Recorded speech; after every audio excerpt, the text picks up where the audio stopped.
a lo que la número 1 del programa de la TLS, evaluación inicial y manejo. Que les comentaba el día de ayer de que este es el eje central sobre el cual se mueven estructuralmente todos los capítulos, y es a través de este lenguaje común y de este enfoque multidisciplinario es que vamos a hablar del trauma. El manejo del paciente multidisciplinario, sigan la flecha, es de esta forma. O sea, no es el manejo por un solo profesional, sino un equipo de profesionales que al mando de un líder, habitualmente el que está manejando vía aérea, es el que maneja A, el resto se mueve haciendo procedimientos correspondientes a B, a C, a D o a E, o exposición, y de esta forma, lo que ayer les comentaba, un desarrollo lineal académico se transforma en una progresión continua, donde todo el equipo multidisciplinario, y si ustedes ven algunas otras características, todos tienen guantes, todos tienen gorro, todos tienen barbijos, están con batas, esto corresponde al equipo de protección personal. Entonces, vamos a manejarnos en este contexto.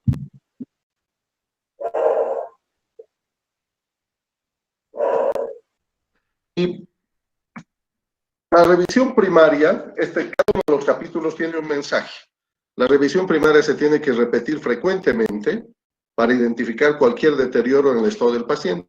¿Qué significa esto? Que entre tanto, lo que les explicaba ayer, entre tanto yo he hecho A, he resuelto el problema en A, he resucitado, he revaluado, paso a B, resucito, revalúo, anexo, paso a C, y si en este transcurso de tiempo vemos de que se deteriora el estado respiratorio, por ejemplo, la enfermera te dice, doctor, le está bajando la saturación, entonces vuelvo hacia A. Esto significa la reevaluación permanente para lograr nuestros objetivos. Vamos a tener, como en todo capítulo, un escenario, y que esto es lo más práctico para poder desarrollar una clase de estas características. Se trata de un varón de 44 años que se estrella contra una pared de frente. Entonces, el mecanismo es un conductor varón, impacto frontal. Entonces, uno se tiene que imaginar qué partes del cuerpo han sufrido el impacto, ¿no? Y el paciente en este momento está inconsciente en el lugar del incidente. Entonces, tengo que admitirlos, me voy a dividir. ¿Qué ocurre? Que en este momento llega al hospital, o sea, ya ha asistido a la ambulancia con el equipo de rescate y lo ponen un collar cervical, además de una tabla espinal, y lo traen con oxígeno. Entonces, esto es todo. Tú no esperes encontrar mayor información en trauma. Esto es lo que vamos a encontrar y sobre esto es lo que nos vamos a mover.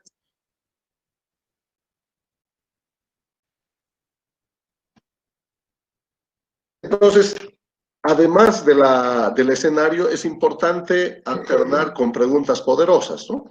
¿Cuál es la secuencia de prioridades en la evaluación de este paciente? Si nosotros deberíamos identificar las lesiones específicas antes de empezar el manejo inicial de este paciente, y si no, ¿cómo deberíamos proceder? Voy a admitir, me voy a distraer y vamos a continuar. Los objetivos de nuestra clase. Vamos a identificar la secuencia correcta de las prioridades para la evaluación de un paciente con lesiones múltiples. La secuencia correcta de prioridades. A, B, C. Eso es importante, jóvenes, que se pongan en la cabeza. A, B, C. Vamos a aplicar los principios descritos en la revisión primaria para la evaluación de un paciente con múltiples lesiones. Revisión primaria. A, resucitación, anexo, reevaluación. B, resucitación, anexo, reevaluación. Vamos a explicar cómo la historia médica de un paciente y el mecanismo de la lesión nos permite identificar o sospechar las lesiones. ¿Qué significa esto? Que uno del equipo va a ir a hacer la historia amplia y vamos a poder conocer un poco más sobre la historia clínica del paciente o los antecedentes. Un dato importante es identificar los peligros latentes. O sea, uno no puede dar por hecho que una vez accedido a una vía aérea definitiva va a estar bien colocada. El servicio de emergencia tiene mucho dinamismo, o la ambulancia en el momento del traslado pudo provocar el desplazamiento del tubo.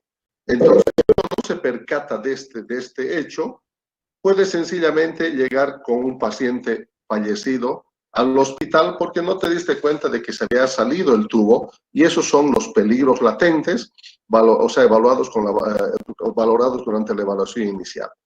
Y vamos a requerir a los pacientes que requieren ser trasladados. ¿Qué significa esto? Que tú tienes que conocer cuáles son, en un triaje, cuáles son tus fortalezas y debilidades como institución. Tengo terapia intensiva, tengo banco de sangre, tengo quirófano, tengo cirujanos para trabajar en ese momento, tengo tomografías y tengo un paciente con un traumatismo encefalocraneano. Entonces tenemos que ir viendo. Y sí, la respuesta es sí, el paciente se queda con nosotros. Pero si nosotros estamos viendo que la respuesta para un TEC, no tengo tomógrafo, no tengo neurocirujano, entonces inmediatamente cambiamos. Regla número 1, y ahora, lo mismo que en el COVID, miren cómo desde hace más de 25, 30 años se va viendo este tema de los equipos de protección personal, los actualmente EPPs, son las precauciones estándar: tener un gorro, una bata, un mandil, guantes, actualmente si puedes utilizar guantes de nitrilo, máscaras, de preferencia ahora FFP1 o las N95, no necesariamente botas y protectores o lentes, o protector facial o lentes. Estos son el equipo estándar de protección para atender a los pacientes en trauma, fundamentalmente por dos razones: de ida y de vuelta, ¿verdad? También el médico puede transmitir enfermedades al paciente y el paciente hacia el médico o al equipo. Y en este caso tenemos que tener pendiente dos temas fundamentales: el VIH, por un lado, y por otro lado, la hepatitis C, la hepatitis B. Evaluación inicial, vamos a empezar nosotros apenas llega nuestro paciente, y la revisión primaria y la reanimación de las funciones vitales la vamos a realizar no en forma lineal como hemos aprendido en la teoría, pero lo que sí vamos a hacerlo ahora en forma simultánea mediante un equipo de trabajo al mando del líder, como en este caso es el que está manejando la vía aérea. Entonces, el desarrollo es progresivo, es simultáneo, siempre comunicando, es una conversación continua de todo el equipo de trabajo en relación a los procedimientos y los hallazgos que se van identificando, por ejemplo, en base a las prioridades, ¿verdad? Y este es el concepto que debemos nosotros manejar constantemente. En el tema de la preparación es que tú tienes que tener, seguimos admitiendo, nos distrae un poco, tienes que tener en mente este esquema: revisión primaria, ABC, perfecto. A, reanimación o resucitación, anexo, reevaluación. Pasamos a B. B, reanimación, anexo, reevaluación. Así proseguimos con A, con B, con C, y una vez que nosotros llegamos a esto y hemos estabilizado a nuestro paciente completada con una evaluación neurológica rápida y una revisión completa, desvistiendo completamente al paciente, es el momento en que nosotros pasamos a la revisión secundaria y detallada, que además también considera reanimación, anexos y reevaluación. La reevaluación es permanente, ¿verdad? Entonces, y en este momento es que nosotros decidimos si el paciente se queda con nosotros o va a ser derivado para su admisión a otro centro de trauma o un centro de mayor complejidad. ¿Cuál es la forma más simple y rápida de evaluar a un paciente en 10 segundos? Lo hemos visto ayer, hemos hecho el ejercicio, es sencillamente presentarse uno, ¿verdad? Y preguntamos, pero es importante, fundamentalmente cuando ustedes están tratando con adolescentes o niños, es importante ganarse la confianza del paciente, ¿verdad? Y la forma de ganarse es muchas veces hasta quitarse el título, ¿verdad? Mi nombre es Tito Grajeda, soy el médico de trauma de este hospital y te vamos a atender en este momento con todo el equipo que estamos a tu disposición. ¿Cómo te llamas? Le preguntamos el nombre del paciente y además le preguntamos qué te ha ocurrido, ¿verdad? Entonces, si la respuesta es atingente, ¿verdad? Me dice, soy María Antesana, estaba yendo en mi bicicleta y me atropellaron. ¿Qué puedo deducir en este momento? Primero, que tiene A, una vía aérea permeable porque me puede hablar. B, suficiente aire de reserva para introducir y sacar CO2 que le permite hablar y ventilar. Y C, que tiene una perfusión cerebral bastante adecuada, significa que está movilizando una buena cantidad de sangre hacia el cerebro, que la vía aérea está permeable, que el pulmón está aportando con la suficiente cantidad de sangre, y esto nos traduce en un sensórico claro, ¿verdad? Entonces, solamente esa respuesta. Si, al contrario, la respuesta es ausente, el paciente no te contesta, le haces una maniobra del dolor y tampoco te contesta o no hay una respuesta verbal, tú tienes que empezar a actuar rápidamente sobre los hallazgos y el paso, la prioridad número 1 es A, vía aérea permeable con control de la columna cervical. Acuérdense que el paciente vino en tabla larga y con un collar cervical, ¿verdad? Entonces, vamos a continuar. Tomamos nuevamente nuestra revisión primaria. Si uno va poniendo palitos al lado de un papelito, ya vamos hasta el momento como en la repetición número 45 de lo que es la revisión primaria con el eje central del programa ATLS, un programa con un lenguaje común, estructurado y que te permite entregar habilidades cognitivas, o sea, conocimientos, y que tú puedas incorporar habilidades en el contexto del manejo del paciente con trauma. Nosotros ahora vamos a ver lo que es la vía aérea con protección de la columna cervical. ¿El por qué? Porque vamos a repetir constantemente, porque hemos dicho que de la columna vertebral la parte más expuesta es el cuello y obviamente esta es la parte que puede sufrir mayor complicación, por lo tanto tenemos que utilizar un collar cervical. Lo primero que mata al paciente es una vía aérea ausente, una vía aérea obstruida. Si logramos desobstruir, tenemos ahora que asegurarnos que el paciente respire y que el oxígeno llegue adecuadamente. B, respiración y ventilación, que el pulmón esté íntegro, que la pleura, que el diafragma esté íntegro y que la parrilla costal, la pared torácica esté funcionando.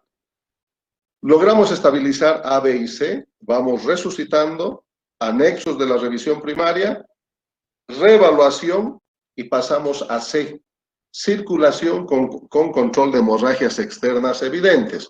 Sencillamente una compresión suave sobre el sitio del sangrado, un vendaje suave no isquemiante, ayer hemos tocado bastante el tema de lo que es el torniquete, y una vez que hemos hecho nuestra escala de coma, o sea, después de haber controlado C, pasamos a hacer una evaluación neurológica muy rápida con la escala de coma de Glasgow.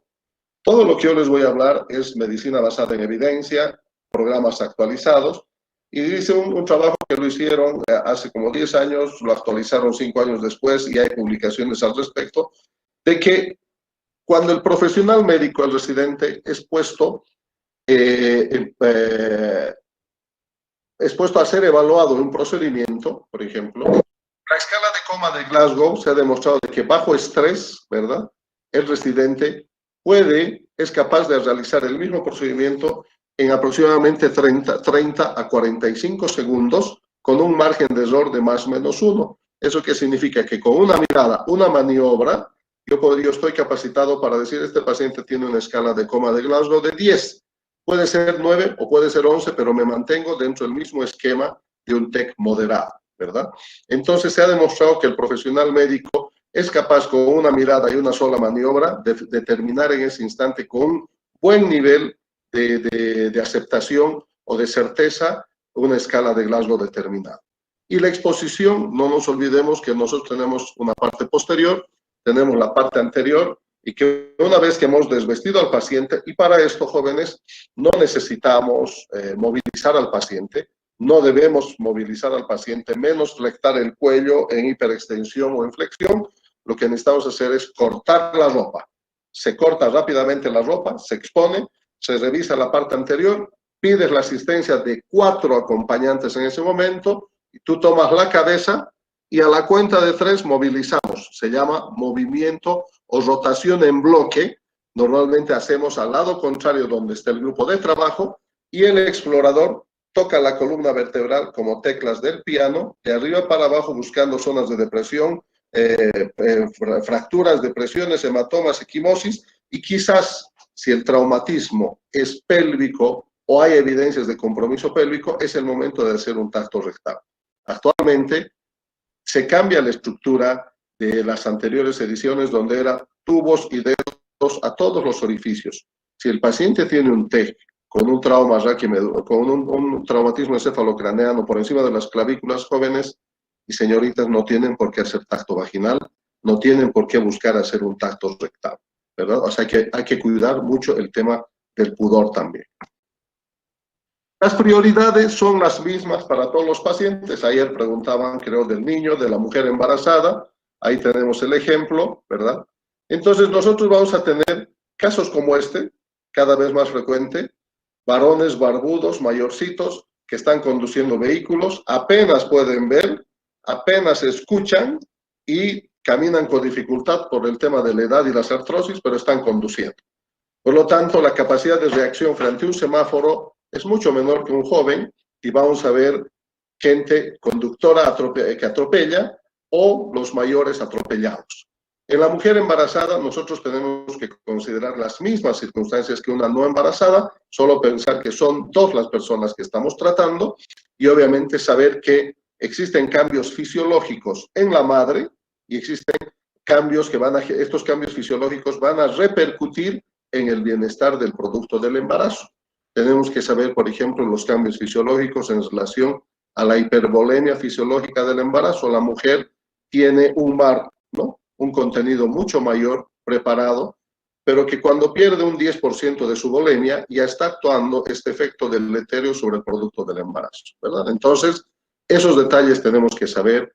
Tenemos que saber que ahora esta paciente no está por casualidad acostada del lado izquierdo. La paciente embarazada con un embarazo avanzado como este, si ustedes la dejan en decúbito dorsal, la cava, o sea, el embarazo, el útero grandote, va a comprimir la cava y va a disminuir el retorno venoso con alteraciones hemodinámicas. Por lo tanto, una vez realizada la estabilización, a la paciente hay que ponerle de lateral izquierdo y si no es posible, por lo menos desplazar el útero hacia el lado izquierdo. ¿Qué tenemos que saber de los viejitos, de las personas mayores, el adulto mayor con cariño? Que estas personas tienen una reserva fisiológica ya agotada. Sus depósitos de catecolaminas son menores, los vasos son rígidos, la respuesta de la vasodilatación y la vasoconstricción es menos, la respuesta a los adrenérgicos es menor y que tienen patologías asociadas, diabetes, hipertensión, cardiopatías, enfermedades pulmonares obstructivas o restrictivas crónicas, problemas reumáticos, dificultades para movilizarse. Entonces, y lo otro, al igual que los dos extremos de la vida, adultos, mayores y niños, tienen una superficie cutánea muy extensa con una pérdida muy fácil de la temperatura. Lactantes y niños, lo mismo, ¿verdad? Los niños tenemos que saber la fisiología del niño, el comportamiento del niño frente al trauma, porque el manejo es absolutamente el mismo, las prioridades son las mismas, lo que tengo que saber es en los niños es mucho dosis, kilo, peso, y para esto existe normalmente en los centros de trauma la cinta métrica de Broselow, que está Broselow con doble final, donde está en la camilla, el niño llega, se lo coloca y en base a la talla ya viene definido qué tubo endotraqueal puede utilizar, qué cantidad de soluciones, en qué momento coloides, en qué momento sangre y hemoderivados, dosis de los medicamentos, que son muchos datos a saber y muchas veces en la emergencia no tenemos estas condiciones, pero la cinta métrica de Broselow es muy importante. En los niños es importante saber cuanto más pequeño, la cabeza es mucho más grande en proporción al cuerpo, por lo tanto los niños normalmente tienden a hacer una flexión por el volumen del occipucio y para evitar esto hay que colocar una colchoneta de unos 4 a 5 centímetros bajo la espalda del niño, que no incluya la cabeza, por lo tanto el occipital queda apoyadita y el resto del cuerpo elevado, con lo cual vamos a lograr una ligera hiperextensión para poder despejar la vía aérea. Otros datos importantes en los niños, no se olviden, y esto es vital, de que el traumatismo en los niños que implican fracturas, TEC con fracturas costales, fractura de huesos largos, las más de las veces, jóvenes, hay compromiso de actores próximos familiares. Yo siempre les digo, los niños son de goma y es difícilmente fracturables, a no ser que sea un golpe directo, una patada, un puñete, y normalmente en estos casos son gente muy próxima a la familia. Y la teoría dice, jóvenes, y esto no se olviden, que si ustedes no detectan y no denuncian a tiempo una agresión a un niño, el 50% de los pacientes que lleguen a una segunda o tercera consulta van a llegar de niños fallecidos, ¿ya? No se olviden, la agresión por familiares está presente y uno tiene que saber detectar estos cambios en base al estado emocional, ver al familiar que están como águilas, ¿no? Mirando de un lado al otro lado, todos nerviosos, son datos importantes. Un grupo especial de pacientes, los obesos, han aumentado tremendamente. Los obesos, la vía aérea es difícil, ¿verdad? Hay datos importantes a saber. Uno que calcula, por ejemplo, la volemia del obeso no en base al peso real, sino al peso ideal. Tenemos que saber que los obesos se acompañan de diabetes, de hipertensión, de dislipidemias, otras comorbilidades. Por lo tanto, es un grupo especial, igual de manejo, pero las prioridades son las mismas, solo que van a ser más difíciles. Y finalmente, los atletas. Este es un grupo muy particular que hay que tener en cuenta, lo mismo que los niños. Los atletas tienen una reserva fisiológica extremadamente grande y pueden haber perdido hasta el 40% de su volemia, fíjense, 40%, y apenas manifestarse con una ligera taquicardia y quizás un poquitito disminución de la presión arterial o sobre todo de la presión de pulso, acortando la presión arterial diastólica, subiendo hacia la sistólica. Entonces, estos datos uno tiene que estar muy atento. Al atleta se lo ve físicamente, ¿verdad? En ese tipo de circunstancias, uno tiene que plantear, decir, no, pues este ñato está con 80 de pulso, sí, pero cuando pierda el punto de equilibrio, lo mismo que en los niños, la caída va a ser muy difícilmente controlable. Nuevamente ahora, revisión primaria, ahora nos enfocamos en A, vía aérea permeable con control de la columna cervical.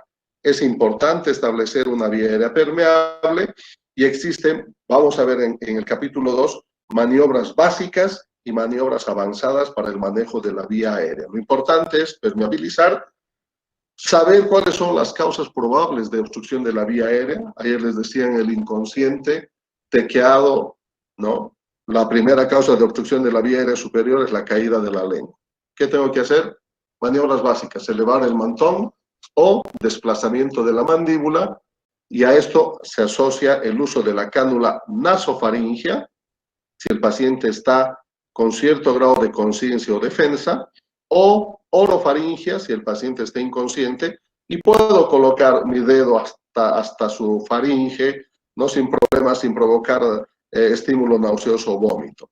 Y los peligros latentes, no se olviden, siempre sospechar de una lesión de la columna cervical, pérdida progresiva de la vía aérea, que cuando voy a proceder a hacer una vía aérea definitiva me falla el equipo, el laringoscopio no había revisado, no tenía la pala adecuada, no tenía el foquito, las pilas se habían agotado, o que sencillamente yo he sedado al paciente, lo he relajado y no tengo las condiciones para intubar.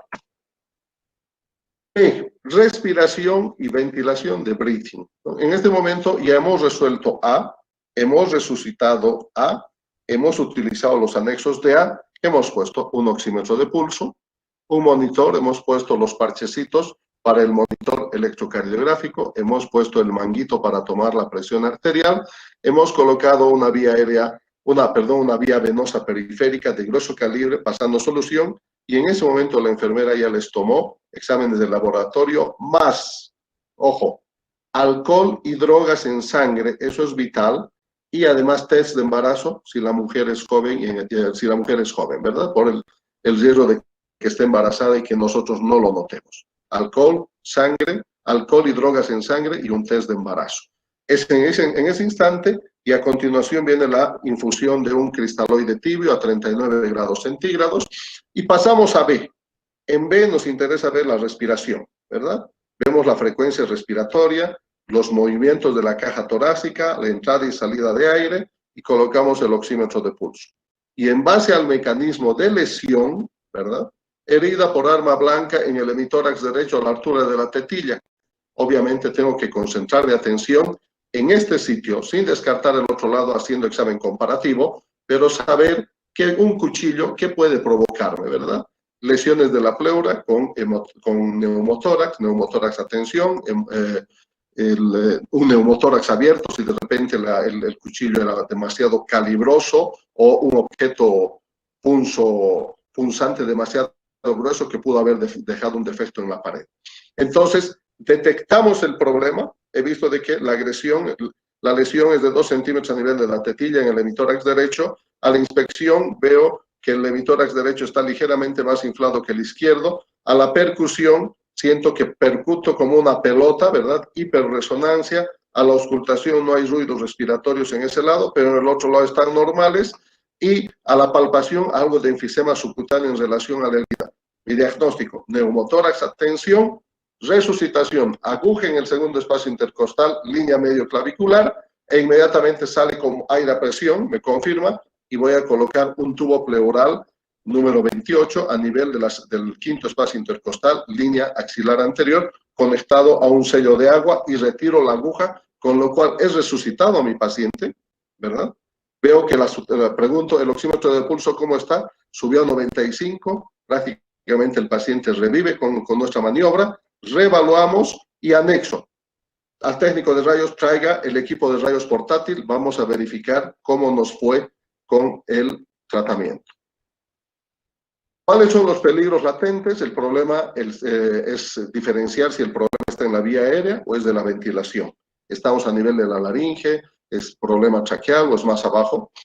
Y la presencia de algunos neumotórax simples que se pueden transformar en neumotórax atención.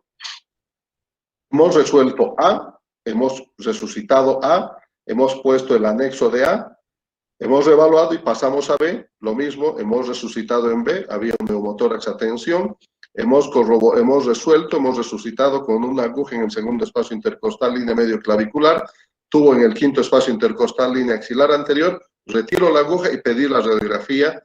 En ese doctor llegó la radiografía y vemos que mi pulmón está expandido y veo que el tubo pleural está bien colocado y está fluctuando, ¿verdad? Entonces, ahora sí estoy en condiciones de pasar a C. He hecho A, he hecho B y mi paciente está mejor. En C voy a ir a evaluar el estado de la perfusión de los órganos y tejidos. Y aquí es importante, en medicina jóvenes, y esto grábense, las manifestaciones precoces te permiten llegar a diagnósticos tempranos y oportunos. Y las manifestaciones precoces de pérdida de volumen son estas, jóvenes. No se olviden. Taquicardia, piel pálida, sudorosa y fría, y el nivel de conciencia. Si ustedes están en un estado, viendo un paciente politraumatizado, el estado de hipotensión, jóvenes, no es que ha tenido un problema vascular, sino que la hipotensión está asociada a pérdida de volumen en trauma, eso hasta que se demuestre lo contrario. Y las manifestaciones precoces son, y esta es la respuesta fisiológica normal de nuestro organismo frente a la pérdida de volumen. Primero, el corazón con taquicardia para tratar de compensar. Segundo, liberación de catecolaminas, vasoconstricción de la piel y de las vísceras, ¿verdad? Por lo tanto, la piel pálida, sudorosa y fría. Y si llega menos sangre a mi cerebro, voy a estar con alteraciones de conciencia. Estas tres cosas, si se fijan, y no estoy hablando de hipotensión, no estoy diciendo la presión arterial está en tanto. Por lo tanto, cuando yo les pregunto cuáles son las manifestaciones precoces que nos anuncian pérdida de volumen en trauma, estamos hablando, ustedes tienen que decir taquicardia, piel pálida, sudorosa y fría, y alteraciones del sensorio. Si me dices hipotensión arterial, llegaste tarde, joven, porque para llegar a encontrar hipotensión arterial tienes que haber perdido por lo menos el 30 al 40% de la volemia. Estás llegando al diagnóstico tardío en un estadio 3 de shock.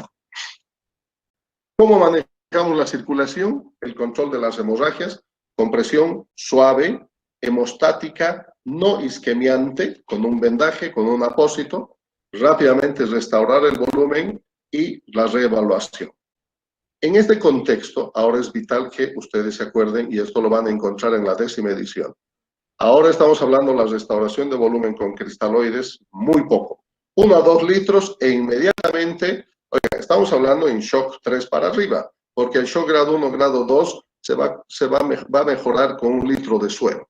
Entonces, en los estadios de 3 para arriba, donde la pérdida de la volemia es de 30 al 40% o más del 40%, es aquí donde el médico demuestra el arte de diagnosticar y tratar, ¿verdad? Entonces, restaurar el volumen, 2 litros de cristaloides e inmediatamente lo que se llama la resucitación balanceada.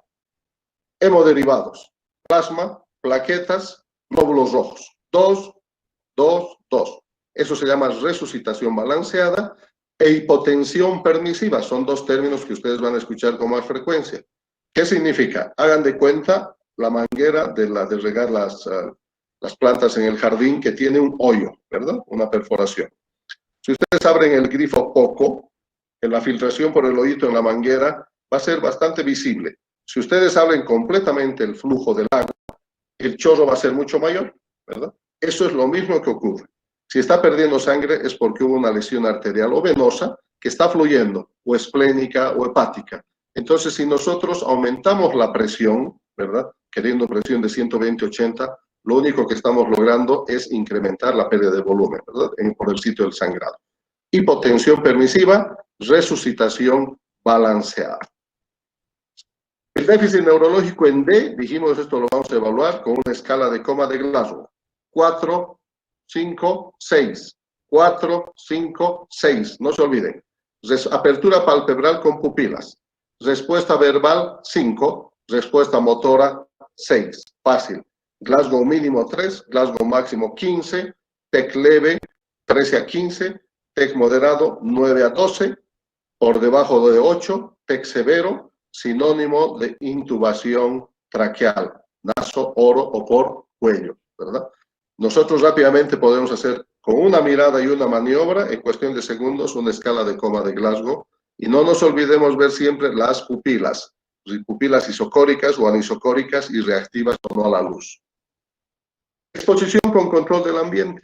Rápidamente cortamos la ropa del paciente y exponemos toda la parte anterior del cuello, tórax, abdomen, pelvis, extremidades, revisamos completamente. Aquí estamos viendo el equipo, fíjense, un equipo protegido, gorro, barbijo, antiparras, batas, de preferencia impermeables, ojalá guantes de nitrilo. Aquí estamos viendo la inmovilización de una fractura probablemente de fémur con una férula de Thomas. Y vamos viendo el desvestir completamente al paciente, nos permite examinarlo de la parte anterior y posterior. Lo importante es después prevenir al paciente, en esta época de frío que se enfríe el paciente y peor si son edades extremas de la vida, y a identificar lesiones ocultas. Hemos visto lo que es A, B, C, y ahora vamos a la estructura de lo que es la sistematización del aprendizaje. A, vía aérea permeable, reanimación, anexo y reevaluación. Reanimación o resucitación, sinónimos. Para A tenemos que proteger y asegurar la vía aérea.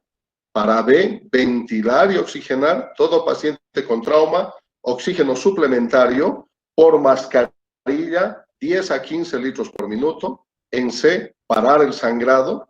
El uso de cristaloides, reanimación rápidamente con sangre, esta es la reanimación balanceada, y prevenir o proteger al paciente para evitar la hipotermia.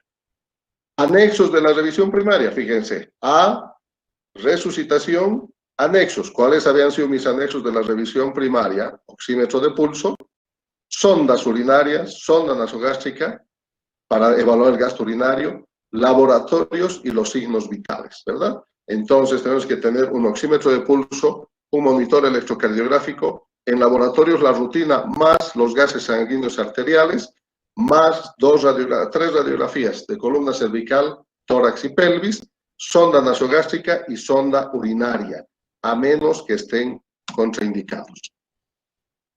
Seguimos con los anexos de la revisión primaria. Solo salen 2 radiografías acá, como ustedes pueden ver, ¿verdad? Está saliendo la radiografía de tórax y la de pelvis.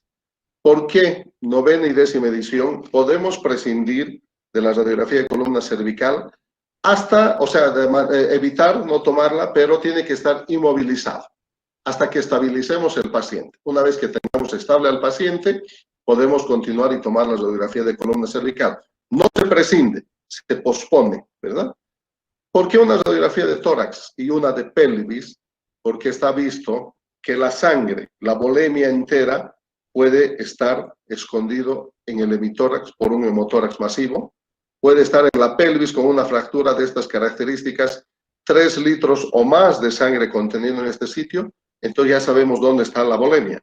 Esas son las 2 razones fundamentales por las cuales uno rápidamente puede detectar o evidenciar la presencia de la pérdida de sangre y que estarían en estas cavidades.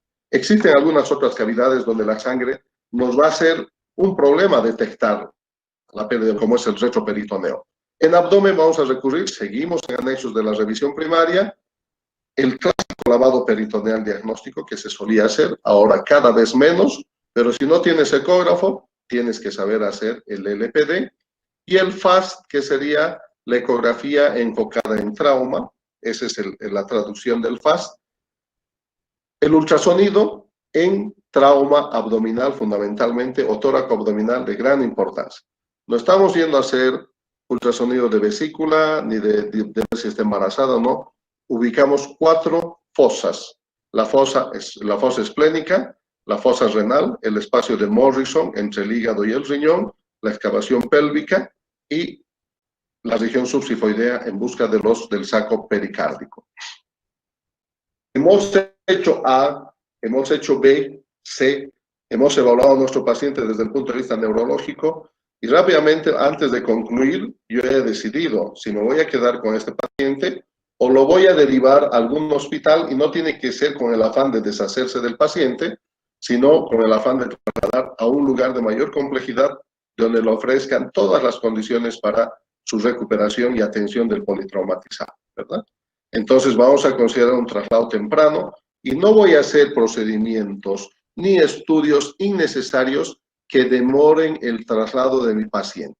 Lo que sí voy a hacer es, señorita, comuníqueme con el médico de guardia del hospital, tantos a donde voy a referir, y cuando ella esté conmigo, entonces yo le voy a comentar en detalle. Si le tengo un paciente de 44 años de edad que sufrió un impacto frontal manejando su camión, en el sitio del lugar estaba inconsciente, se le puso un collar cervical, todo lo que hemos hecho y lo que hemos encontrado. Y además te estoy mandando su radiografía de tórax, donde hemos visto que había un hemotórax masivo que hemos drenado con un tubo pleural que salió 800 cc de sangre, el nivel está fluctuando, en este momento no hay aparentemente mayor sangrado, todos los detalles que sean importantes, ¿verdad?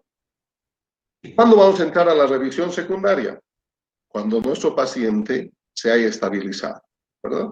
Hemos hecho A, hemos hecho B, hemos hecho C, hemos resucitado, hemos utilizado los anexos y hemos reevaluado. Nuestro paciente ahora está mejor, no está hemodinámicamente normal, pero sí está hemodinámicamente estable. Ahora sí puedo pasar con C, ¿verdad? Perdón, con la revisión secundaria, y para esto está este concepto. Que la revisión secundaria es un examen físico completo por delante y por detrás, de la punta de la cabeza a la punta de los pies, de adelante y de atrás, no se olviden, y acá se utiliza la semiología clásica, inspección, palpación, percusión, auscultación, en los lugares que correspondan hacer. ¿Cuándo inicio la revisión secundaria? Ahí está, después de que he terminado la revisión primaria, de que he reevaluado mi ABCDE y que mis funciones vitales están regresando a la normalidad o se están estabilizando. ¿Cuáles son los componentes? Lo que les decía, el examen físico, vamos a repetir nuestra escala de coma de Glasgow. Además de lo que hemos pedido, vamos a pedir tomografía, resonancia, angiografía, endoscopía, broncoscopía, dependiendo de todo lo que necesite el paciente, ¿verdad? En base al mecanismo de la lesión y los sectores, o sea, los traumatismos evidenciados en ese momento. Lo que les decía que es un factor importantísimo dentro de la revisión secundaria, la historia amplia o amplia, como quieran ustedes, da lo mismo. Lo importante es de que uno de los funcionarios del equipo de trauma salga del cubículo de atención y va en busca del policía, va en busca del familiar y preguntar: A, de alergias; M, de medicamentos; P, de patologías previas. Libaciones significa qué estuvo haciendo el paciente en el último momento, bebiendo, comiendo, y el ambiente donde ocurre el evento o el mecanismo de lesión. Entonces yo he hecho amplia y retorno y digo, este es un paciente de 44 años que es diabético, es hipertenso, toma metformina, además toma losartán con diurético, unas 50 miligramos por día. El caballero habitualmente utiliza somníferos o sedantes para dormir y además tiene antecedentes de una miocardiopatía chagásica. Entonces todos estos datos son vitales durante el momento de la evaluación inicial y también de la evaluación secundaria. El mecanismo de lesión es fundamental. Cuando ustedes ven un episodio como este con fuego, explosión, ambiente cerrado o abierto, pensar siempre en quemadura de la vía aérea superior y te están diciendo tienes muy poquito tiempo para resolver el problema de A, porque si tú dejas que se dematice toda la vía aérea superior, después difícilmente vas a acceder a la vía aérea, ¿verdad? Y más si es una explosión en un ambiente cerrado. ¿Y qué te dice eso? Las cejas chamuscadas, el olor a pelo quemado que trasciende a kilómetros, ¿verdad? Las cejas, las pestañas y cejas quemadas, el pelo de la frente quemado, las fosas nasales sin pelitos y de repente, cuando ya es muy extremo, el esputo carbonazo, ¿verdad? Eso ya te he dicho que hay quemadura de la vía aérea superior y tienes que proceder, tienes muy poco tiempo para intubarlo al paciente. O cuando tengas esto, un mecanismo de lesión con volcamiento, un vehículo de alta velocidad, a mí me interesa saber acá el número de ocupantes, si usaban o no usaban cinturón de seguridad y si alguno de ellos había salido expelido del vehículo. Y empezamos con la revisión secundaria, ¿verdad? Examinamos la cabeza, revisión externa, palpamos el cuero cabelludo en busca de depresiones, crepitaciones óseas o hematomas, revisamos los ojos, puedes hacer el Snell aquí en este momento, revisamos los oídos en busca de salida de sangre o de líquido cefalorraquídeo y podemos hacer la evaluación de la agudeza visual. Maxilofacial lo mismo, buscamos simétricamente crepitaciones del macizo facial, las cejas, los pómulos o los malares y vamos viendo problemas con la articulación, la ATM o la articulación temporomandibular y vamos avanzando. Este sector es vital porque normalmente esto está protegido, no está visible, a no ser que tengas el collar cervical con el triángulo de la vida. Ahí puedes ver, y es importante evaluar. El cuello te dice muchas cosas en la semiología, desde autointentos de eliminación con sogas, ¿verdad? Las imágenes de la compresión impregnadas en la piel, el hecho de ver, por ejemplo, la ingurgitación yugular en el cuello, es un dato indirecto de que hay una hipertensión por neumotórax o taponamiento, el hecho de ver la tráquea en la línea media o desviada, o sea, el cuello traduce mucha información de gran valor y cuando voy a examinar yo durante la revisión primaria, pido a uno que me deje, fíjame el cuello, la cabeza, voy a sacar el collar, la parte frontal, examino, toco la parte posterior en busca de dolores o de crepitaciones o deformidades, sobre todo dolor, y vuelvo a colocar el collar cervical. Es importante recordar el mecanismo de lesión, los síntomas, los hallazgos, y en tórax lo mismo, ¿verdad? Se fijan acá, claramente me está diciendo un impacto frontal a alta velocidad con un cinturón de seguridad oblicuo de 3 puntos, donde estamos viendo seguramente lesión de hombro, de tórax, región tórax abdominal, y aquí hoy voy a ir a buscar las fracturas de Chance, que son las fracturas de la columna dorso-lumbar, que son sinónimo de lesión, además de fractura ósea, de compromisos parenquimatosos como el páncreas, ¿no? Acá inspección, palpación, percusión, auscultación, podemos hacer el FAST, estamos en tórax, la radiografía y o eventualmente tomografía. En abdomen lo mismo, inspección, palpación, percusión, lo mismo primero observar heridas de erosiones, palpación, crepitaciones, dolor, los estudios especiales, FAST, lavado peritoneal diagnóstico, TAC. Esos son los 3 estudios que comparten o compiten, más que compartir, compiten con la clínica. La clínica nunca va a ser reemplazada ni desplazada por los exámenes complementarios jóvenes. Eso quiero que sepan. Cuando ustedes van a rotar práctica conmigo, está prohibidísimo ver los informes de los laboratorios. Si no se ven imágenes. ¿Qué veo en la radiografía? Si no experimento, si no ensayo, no voy a aprender, ¿verdad? Si me voy directamente a leer el estudio, dice que tiene una fractura de la segunda costilla, nunca más vas a poder volver a ver una segunda costilla fracturada en base al mecanismo de lesión y voy a ir a buscar. Y además, una segunda costilla fracturada, ¿qué me está traduciendo? Ojo, sospecha de lesión de grandes vasos en el mediastino superior. La revisión secundaria en el periné, con mucho cuidado y pudor, ya no el tacto vaginal ni rectales en todos, solo en los pacientes que tienen traumatismo pélvico, en los cuales yo voy a ir a buscar directamente en el varón la próstata, en la mujer el examen vaginal, si es que fuera extremadamente necesario, cuando existen datos muy evidentes de que el traumatismo ha sido además complicado con pelvis, así como este, por ejemplo. La inspección de la pelvis, jóvenes, todavía hemos partido como con 10 minutos de atrás o tenemos 5 más. Es importante la palpación. Y nosotros palpamos la pelvis de adelante para atrás en esta posición en las espinas ilíacas anterosuperiores contra la camilla y luego hacemos la maniobra del talón de la mano apretando la sínfisis del pubis. Y solo una vez, y no es acá. Mira cómo crepita. Con cada maniobra de crepitación están incrementando el sangrado. Por lo tanto, una vez y se dice, a la compresión anteroposterior de las espinas ilíacas hay crepitación ósea. Por lo tanto, es sinónimo de fractura de pelvis hasta que se demuestre lo contrario. Además, fíjense las extremidades. La fractura de pelvis, clásico, acortamiento de la pierna con rotación externa. Cuando ustedes vean así una extremidad, esa es fractura de pelvis hasta que se demuestre lo contrario. Esto debemos nosotros detectar en la revisión secundaria, ¿verdad? Mecanismo de lesión, compresión por tiempo prolongado. Acá yo tengo que pensar de que este brazo ha sido apretado demasiado tiempo y puede hacer un síndrome compartimental. No pone en riesgo la vida del paciente. Ojo, ¿verdad? El paciente va a seguir vivo, pero pone en riesgo la vitalidad de esa extremidad. Y si es tu hermano, ¿verdad? Y no has detectado a tiempo, podría quedar sin brazo.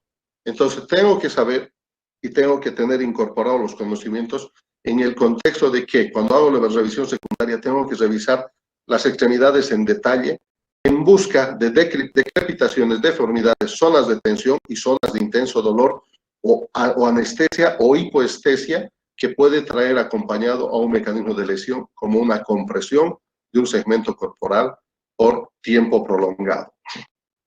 Músculo esquelético, acabamos de hablarlo, es importantísimo evaluar.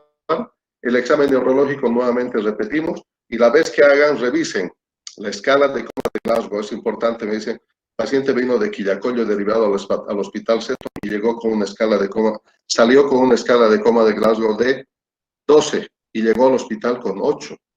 Algo ha sucedido en el trayecto y lo más probable sea algo así, lo que se salió el tubo y no pudieron solucionar el problema en ese instante y voy a tener, o sea, un paciente neurológicamente más deteriorado.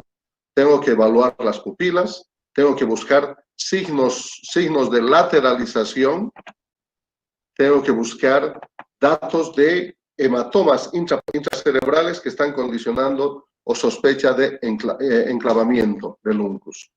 La evaluación neurológica no solamente de la cabeza, sino de la columna, en busca de dolor. Cualquier parte de la columna dolorosa se considera una columna inestable y lo tenemos que mantener estabilizado al paciente.